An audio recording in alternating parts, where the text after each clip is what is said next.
Hi, my name is Ben Plessier and I am a fervent user of Wappler. With this video, I will show you how to create the checkout page. But before I do that, let me show you a pitfall with what I have done so far. Let me open the project in a browser. I have used the Chrome browser, but the same will apply in any other modern browser, albeit with subtle differences. What we see here is the home page with a banner and a listing of featured products. We also see I have created an About page, Shop page and a Contact page. As the icing on the cake, there is a theme changer, allowing the user to choose between light, dark and auto mode. When I click on the Add to Cart button, a modal appears showing the chosen product. Here I can increase and decrease the quantity. As well, I can add another product to the shopping cart. And even delete it. Adding a product that is already in the cart merely increases the quantity. Now for the security issue. For this I right-click the page and choose Inspect. This opens the Developers panel. I choose Application and Local Storage. Our project appears under the local storage, and clicking on this shows the content of the local storage. I will now double-click on Price to enter edit mode, change its value, and reload the page.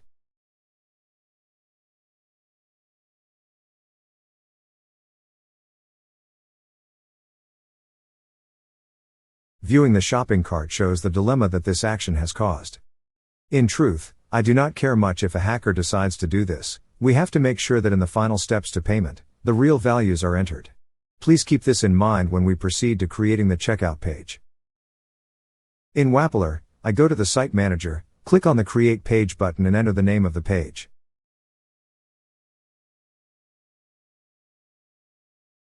And make sure that the correct layout page has been selected. Now that the checkout page has been created, I can make the link for the checkout button in the shopping cart. In the layout page, I select the modal and checkout button. In the Properties panel, I select the route to checkout.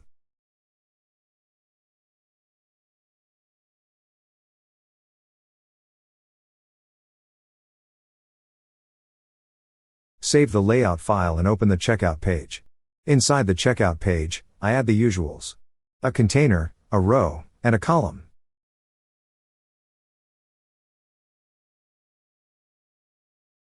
I will need 3 of these rows, one for the page heading, one for when the shopping cart is empty, and one to show the page when the shopping cart contains items. Hence I duplicate the row a couple of times. As said, the first row gets a heading.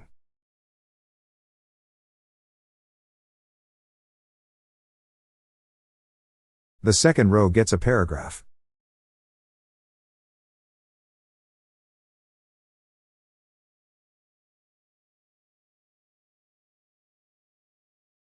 This paragraph shows only when the shopping cart is empty. I select the row and in the Properties panel, scroll down to Dynamic Attributes. Here I select Display, Show, and hit the Expression Builder button. Inside the Expression Builder, I select the cart data.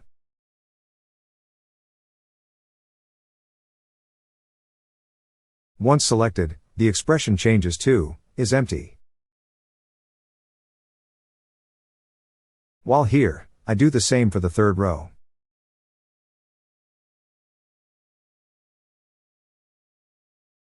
Only, this row is hidden when the shopping cart is empty.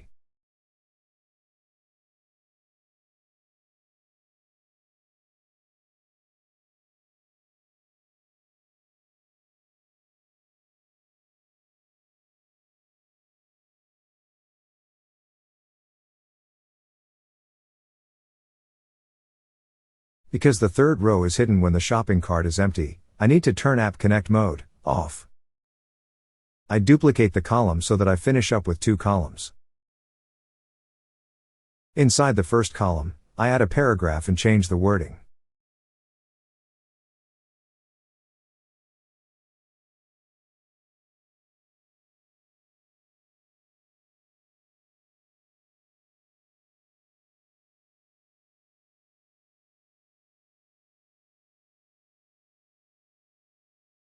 After the paragraph, I add a second paragraph. Here the wording is also changed.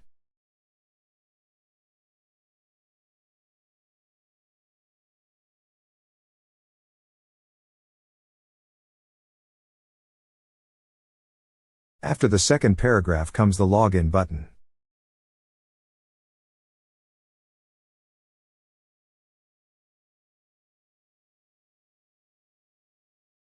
This gets the normal button treatment.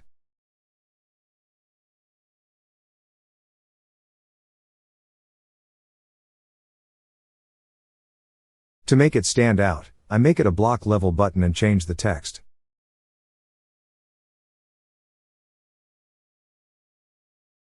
After the login button, I add another paragraph and change its wording.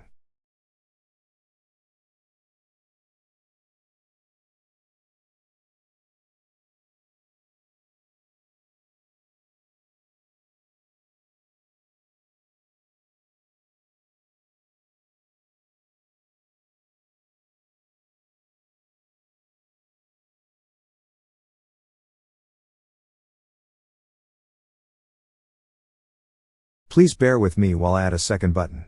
This button allows a new customer to register.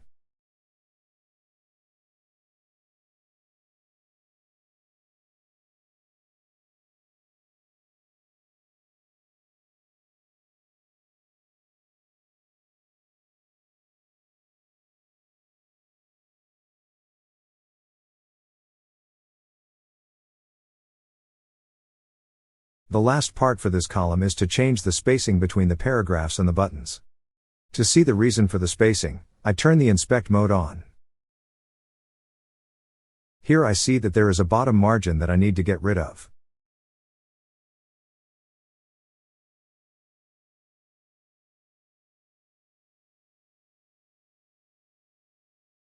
The same bottom margin is removed from the last paragraph. But I add spacing between the first button to show a clear separation.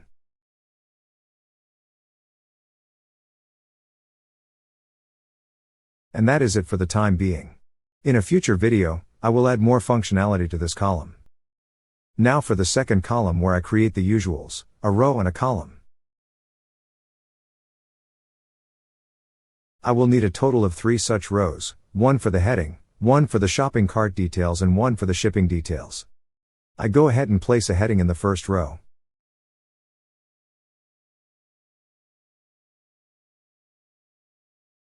There is already an H1 for the page, hence I change this to an H2.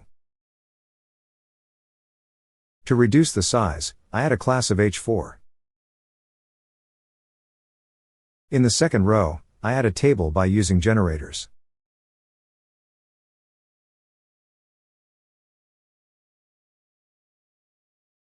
The table is populated by the contents of the shopping cart.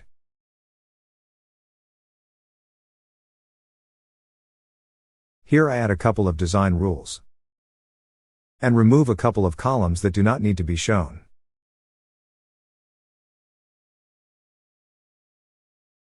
Clicking on OK shows the table.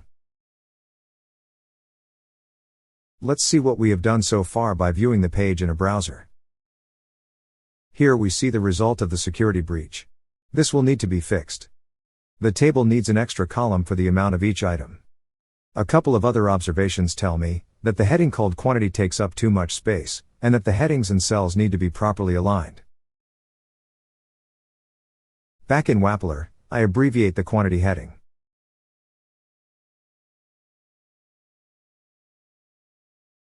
Then I add a new heading called amount.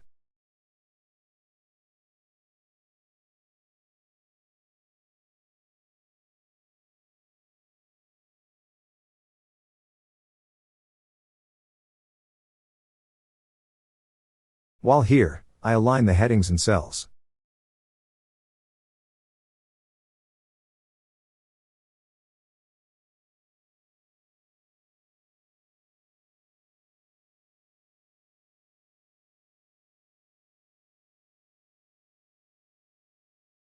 As a last touch, I add a new cell for the amount column. This cell will get populated after I have fixed the security breach. Which brings me to the next part of this video. Namely, obtaining the correct price from the database. Actually, this does not only address security breaches, it will also address price changes. Imagine a client having articles in the shopping cart over a period of months before finally purchasing the goods. If the price has changed, or the article has been dropped in the meantime, we would have a big problem having to explain. To overcome this problem, we need a lookup table to see if the product exists and to register the current price. For this I go to the Workflows tab where I add a new API action, which I have called Filtered on ID.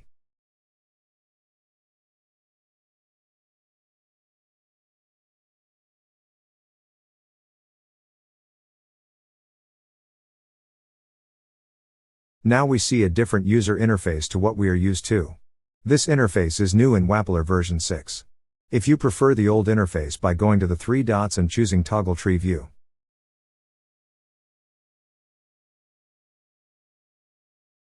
In this case, I will continue using the new interface.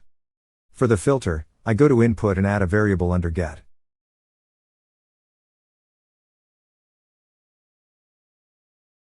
I name the variable Filter. Then for Execute, I go to Database Actions and select Database Single Query. I drag the query to the plus sign that appears under Execute. With the query still selected, all I have to do now is to add the properties. The query gets a recognizable name.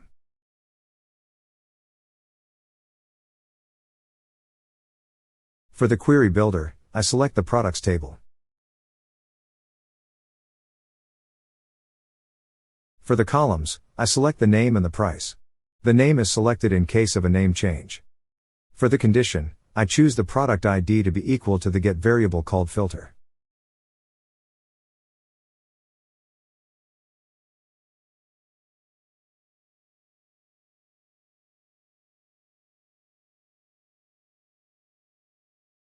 Save the file and we are done with the lookup table.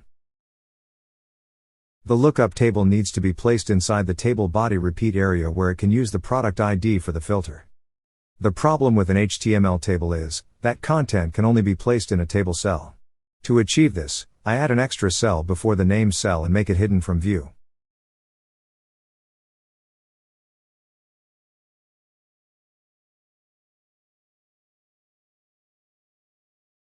To even the cells up, I also need to add an extra cell in the head section. This cell is also hidden from view.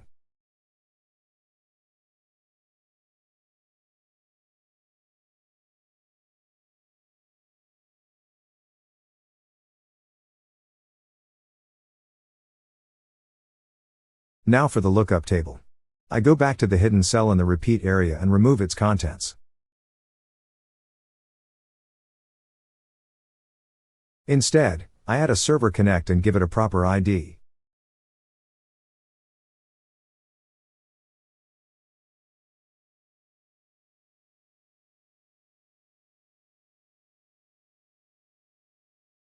For the server action, I choose the API action so just created.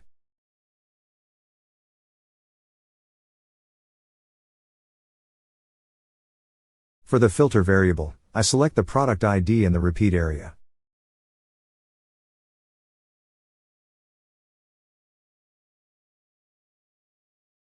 The name cell gets its value deleted in favor of the name from the lookup table.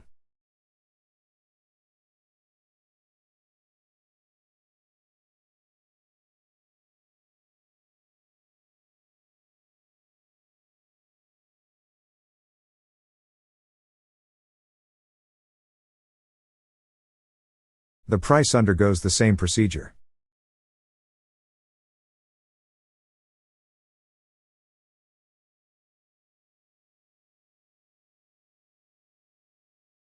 The price from the lookup table is selected and converted into currency.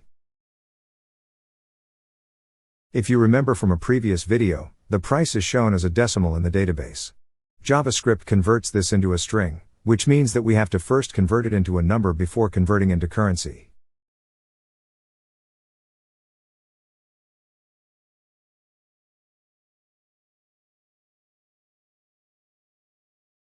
Save the file so that we can see what is happening in the browser.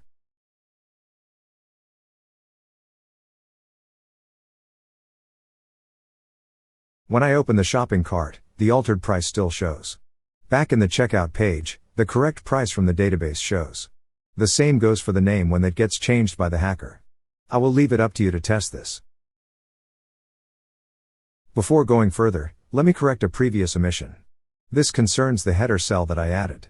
The scope shows as row, when in fact, this should be column. If a product is not available in the lookup list, then the relevant row should not be shown. To do this, I scroll down to Dynamic Attributes. Display and Hide. For the when, I hit the expression builder and choose the name in the lookup list.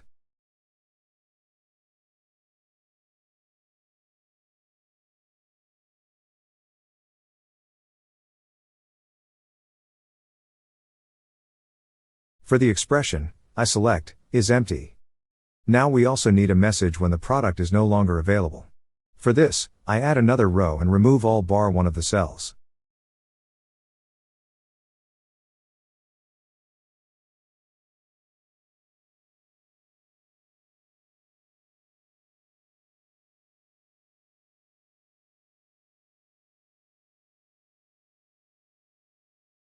Then I select the remaining cell and trundle off to the DOM panel. Here I set the column span to 5.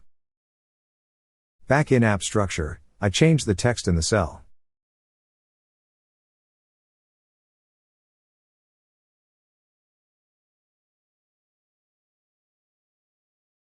And lastly, I set the row to be shown when the lookup list is empty.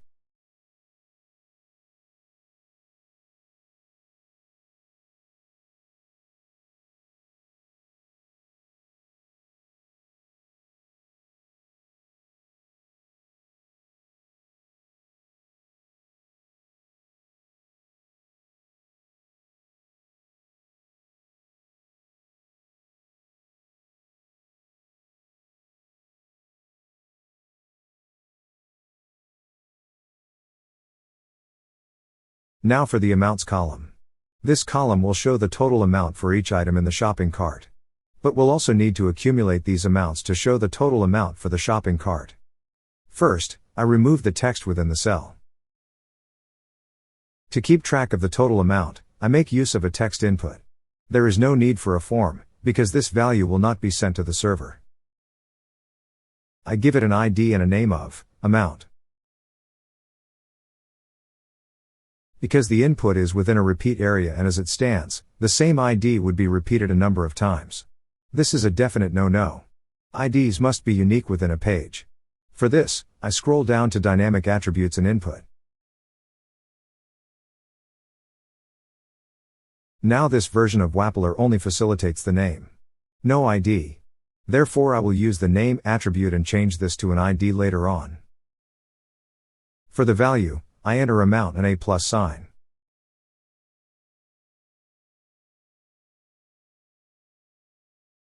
Let me stop here for a moment. As you will see in a moment, when I add a variable, this plus sign disappears. I have been blaming Wappler in the past for the deletion. Actually, if I had chosen to click on the plus sign in the pop-up, the deletion would not have occurred. My bad. Never too old to learn. For the variable, I add the index of the repeated item.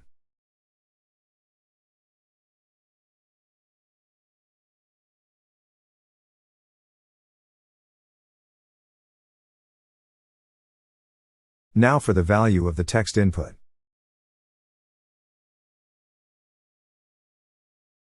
This is the quantity from the shopping cart multiplied by the price from the lookup table.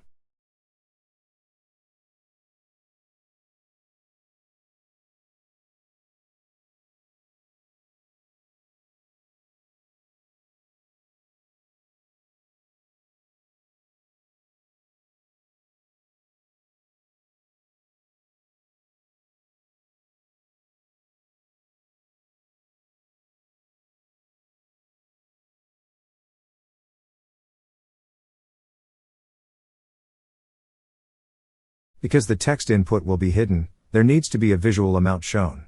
For this I add a paragraph after the text input. I scroll down to Dynamic Attributes, choose Display and Inner Text.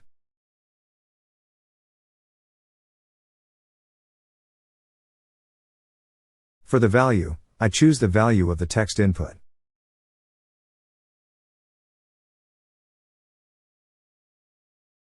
The default value type of a text input is a string. Therefore, I convert this to a number. It can then be formatted as currency.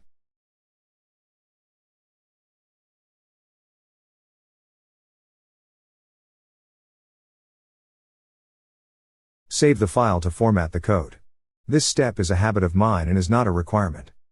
As I stated previously, the main task of the text input is to accumulate the amount so that there will be a total amount at the end. I will now hide the text input from view.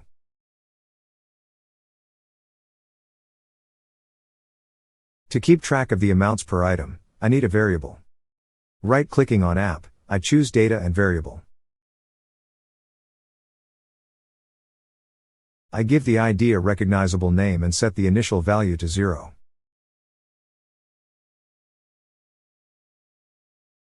Back with the text input, I add a dynamic event.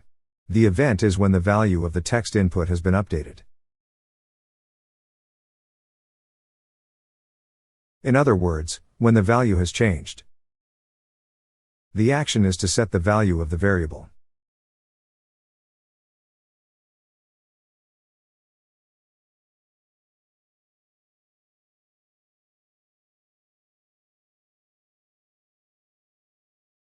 This starts with the current value of the variable, with the value of the text input added to it.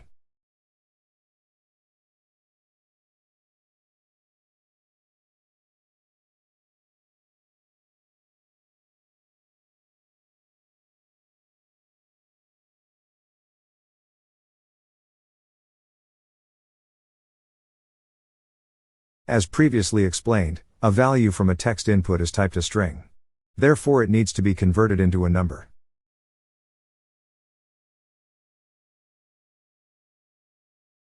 I am nearing the end, so please hold on a bit longer. The first part is to change the name attribute to an ID. This is done in Code View.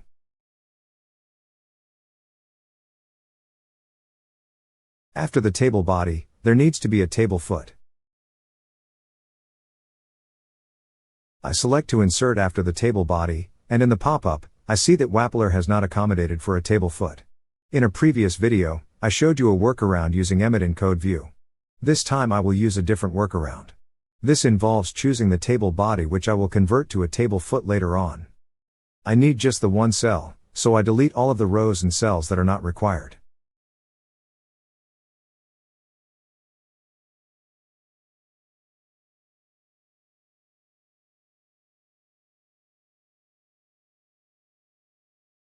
I then change the text inside the cell. As you have noticed, I forgot to remove the existing text. I will correct this later on. Perhaps, you could do it now. After the new text, the total amount needs to be shown. For this, I hit the dynamic binding button.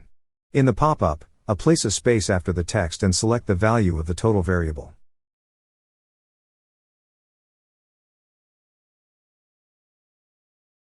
This then has to be converted into a number, after which it can be converted into a currency.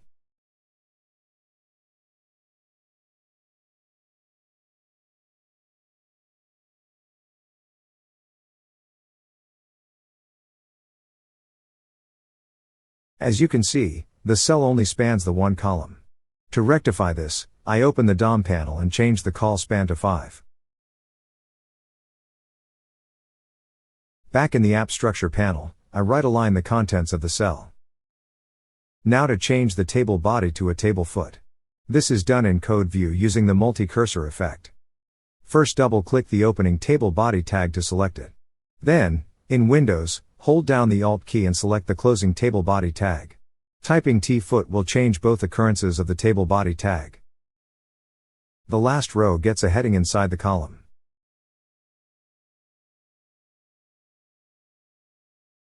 This heading is converted to an H2 with a class of H4, and the text is changed.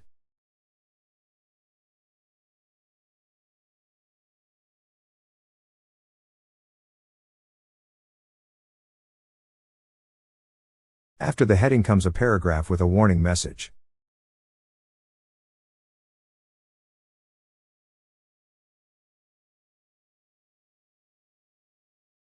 Now to correct a previous oversight. This involves the text within the total payable column.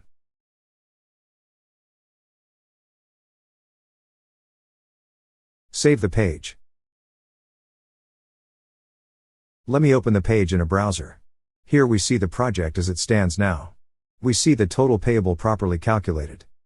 If I open the shopping cart, I still see the wrong price for the t-shirt, and a wrong total amount compared to the actual total amount.